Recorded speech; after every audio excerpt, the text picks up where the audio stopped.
अशा प्रकारे मी मार्गशीर्ष गुरुवारची जी माझी पूजा आहे महालक्ष्मी मातेची ती बघा मांडून घेतलेली आहे। तर कशा प्रकारे आपल्याला ही पूजा करायची आहे त्याबद्दल मी थोडक्यात माहिती सांगते। कशा प्रकारे तुम्ही हे करू शकता, व्रत करू शकता।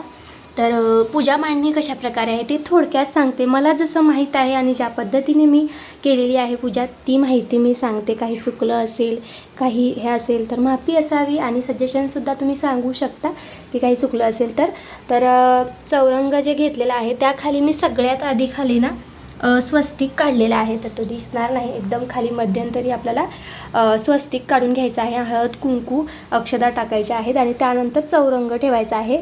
चौरंगावरती तुम्हाला जे काही अंतरायचं असेल ब्लाऊज पीसही तुम्ही ठेवू शकता।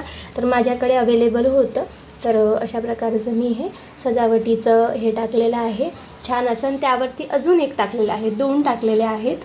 तर त्यानंतर मग आपल्याला सर्वात प्रथम काय करायचं आहे, दिवा लावून घ्यायचा आहे। सर्वात आधी दिवा लावायचा आहे। बघा, पूजा सगळ्यात चालू करायच्या आधी दिवा लावायचा। अग्नीला साक्षी आपल्याला पूजा स्टार्ट करायची आहे। तर असं आहे महत्त्वाचं म्हणजे।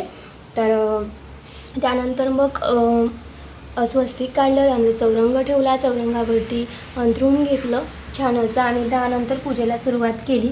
तर सर्वप्रथम आपल्याला श्री गणेशाची पूजा करायची आहे।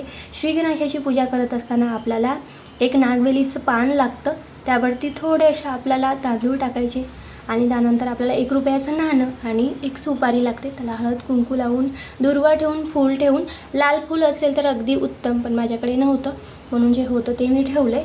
तर श्री गणेशाची पूजा करून घ्यायची आहे आणि दिव्याने आपल्याला श्री गणेशाला ओवाळून पण घ्यायचं आहे। आणि त्यानंतर आपल्याला महालक्ष्मी मातेचं जे मुकुट आहे, नारळ आहे, ती पूजा मांडायची आहे। तर खाली मी प्लेटमध्ये तांदूळ घेतलेले आहे, तर तांदूळावरती हळद कुंकू टाकलेलं आहे आणि त्यानंतर कलश ठेवलेला आहे। कलश मी ह्याचा घेतलेला आहे, स्टीलचा तांब्या घेतलेला आहे। त्यामध्ये आपल्याला एखादं फूल, हळद कुंकू, 1 रुपयाचं नाणं टाकायचं आहे त्या तांब्यामध्ये आणि त्यानंतर आपल्याला अशा प्रकारची सजावट करायची आहे। जे आंब्याची पानं आहेत ते टाकून घेतली, त्यावरती मी नारळ ठेवलेला आहे आणि ही सजावट केलेली आहे। बघा, मुखवटा वगैरे लावून अगदी सोपी अशी पूजा आहे, फार काही अवघड नाही। वस्त्र लावलेलं आहे, वस्त्र, मुखवटा ह्या गोष्टी अवेलेबल नसतील जरी तुमच्याकडे तरीही चालेल। तुम्ही डायरेक्टली जो तांब्या आहे आपला, स्टीलचा तांब्या असो किंवा कुठलाही कलश तुम्ही घेऊ शकता, जर तुमच्याकडे अवेलेबल असेल तो घ्या आणि त्यानंतर तुम्ही नारळ त्यावरती ठेवा।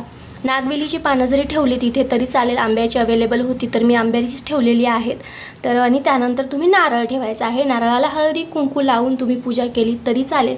मी थोडक्यात दाखवते कशा प्रकारे। इथे बघा, कुलदेवीचं जे कलश आहे ते मी इथं मांडलं आहे। बस अशा प्रकारे जरी तुम्ही पूजा मांडली आणि नारळाला एखादा आपण हे सजवलं तुम्ही दागिन्यांनी किंवा एखाद्या आपण नथ जरी घातली तरी ते देवी आईचं स्वरूप तयार होतं।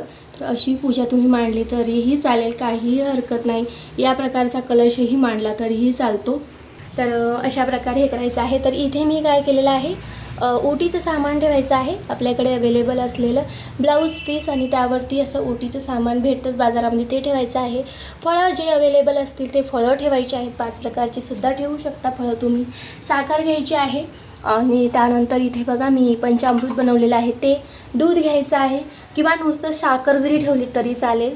आणि आंब्याच्या ढाळ्या बघा दोन्ही साईडकडून लावून घेतल्यात, हळद कुंकू, तिथे पाणी ठेवलं आहे, व्रतपुस्तिका ठेवले। तर अशा प्रकारे आपल्याला सजावट करून घ्यायची आहे। हे बघा, काहीही अवघड नाही। छान सुंदर अशी रांगोळी काढून घ्या।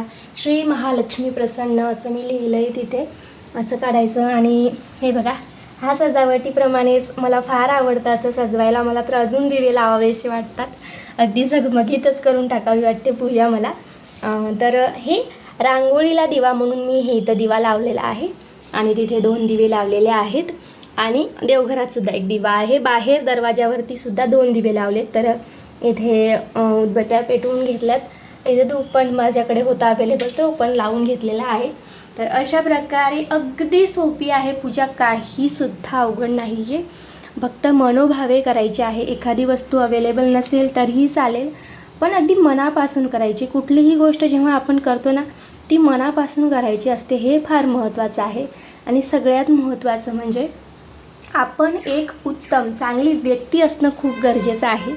तर ते खूप महत्त्वाचं आहे. तुम्ही कुठली पूजा करा अथवा नका करू, पण एक माणूस म्हणून तुम्ही कशा आहात हे खूप आणि खूप महत्त्वाचं आहे.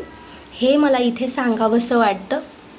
तर बघा, अशा प्रकारे मी सुंदर अशी पूजा मांडून घेतलेली आहे.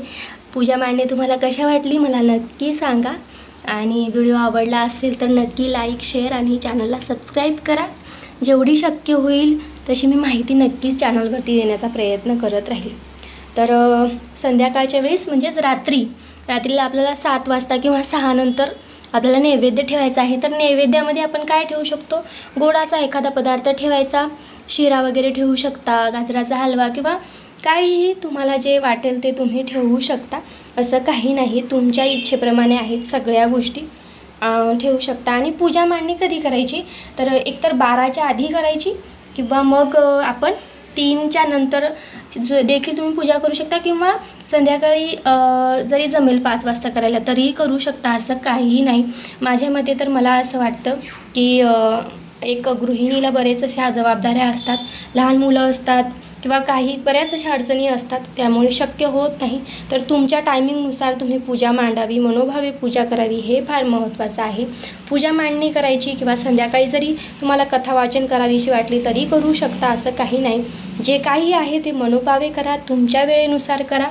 की असं नाही की हा वेळ निघून गेली आता काय करायचं, असं नाही. आपल्याला कोणाला दाखवण्यासाठी नाही करायचं आहे कुठली गोष्ट. आपल्या मनाला प्रसन्न वाटावं, आपल्या घरामध्ये सुखशांती नांदावी किंवा एक प्रसन्नतेचं वातावरण निर्माण व्हावं, ह्यासाठी आपण पूजा वगैरे करत असतो. मी पूजा कशासाठी करते तर माझं सांगू इच्छिते एकच की पूजा जेव्हाही मी मांडते ना घरामध्ये खूप छान वाटतं. एकतर स्वच्छता करते आधी मी आणि त्यानंतर पूजा मांडताना जी एक वेगळाच समाधान भेटतं मनाला आणि सारखं मांडलेली पूजा बघावीशी वाटत राहते. तर हे समाधान मनाला भेटण्यासाठीच मी पूजा वगैरे मांडत असते. तर चला भेटूया अशाच एका नवीन व्हिडिओ सहित. तोपर्यंत धन्यवाद, खूप खूप धन्यवाद.